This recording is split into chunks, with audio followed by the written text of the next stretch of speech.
Oklahoma. So definitely excited for this brother to come up. So with that, I'm going to read a poem. This poem, I was asked to write it.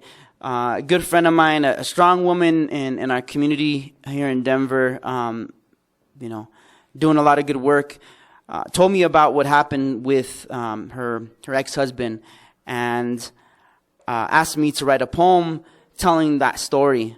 She felt that it was necessary, and I feel it's necessary to be able to get this story out there because, unfortunately, it affects too many people in our community, specifically women and also men. I know myself; I've seen it too many times with my immediate relatives, my mom, my sisters, my grandmother. So it's called "Breaking the Silence."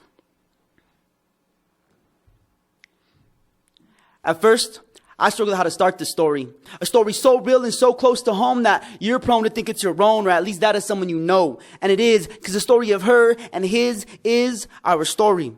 And when I tell it to friends, I begin by asking, when will it end? Because where I'm from, some might think it more difficult than raising a son, or hearing these lyrics from the native guns. Quote, you know that the down brown man is a myth, because even down brown men treat their women like shh. You hear it? It's all around. It's the sound found in silence. From my sister, my mother, my father, my brother. Otro día, waiting, wondering why. Why if he loves you so much, does he make you cry? At first, the person in the mirror doesn't speak. A week from the last time, tears flow down her cheeks. This was only a few minutes ago, though it seems like hours. Time must be moving slow. She doesn't recognize the woman staring back at her. Sure, the mirror is broken, but even then, the strong woman she knew is just a blur. Her vision is clouded.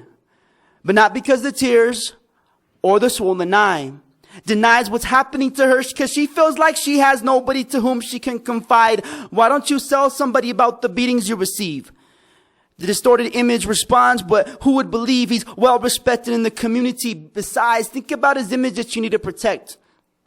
Or the fate of your children if you left. She turns away, wanting to erase the image from her mind, find the strength to remember the broken pieces of herself. She looks inside. She's tired of being a victim of violence, but the pain keeps her in silence. He does everything to maintain control, so she suffers alone, como una mujer sin papeles, a prisoner in her own home. Your sister, your mother, your father, your brother. See, she never imagined herself sitting there, where prayers go unanswered and nothing seems fair. In silence she sits, with everything she needs strapped to her hip. Pain, coraje, and a gun, the same one she told him to sell or give away. Today, though, it's him who is going to pay with interest. She awaits his return to turn the tables, because handing out lessons as her main concern. Es la maestra ahora. There are few lessons that he's going to learn the hard way. Now she gets to inflict the pain, the same that came from his fists and mouth, and she was supposedly to blame others.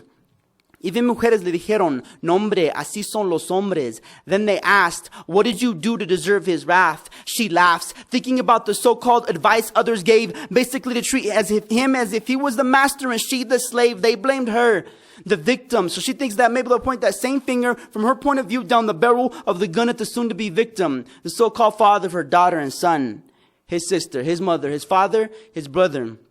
De volada, she removes the silencer.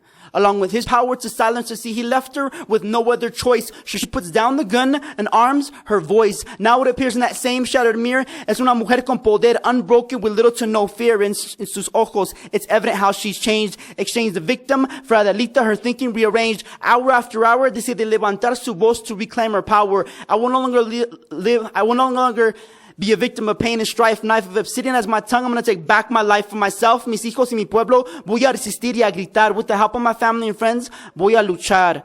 Our sister, our mother, our father, our brother. And so it ends at the beginning, and we decide the road ahead. Read a poem about the topic, which we can end it instead. And some might be mad that I aired their dirty laundry. But see, I'm a washing machine, because I take us out ropa sucia, be it shameful and obscene, and with the movement of my words, I'm trying to help us come clean. So consider this a call to action to all the down brown warriors out there sharing, rejecting Eurocentric ways of treating women. It starts with a prayer.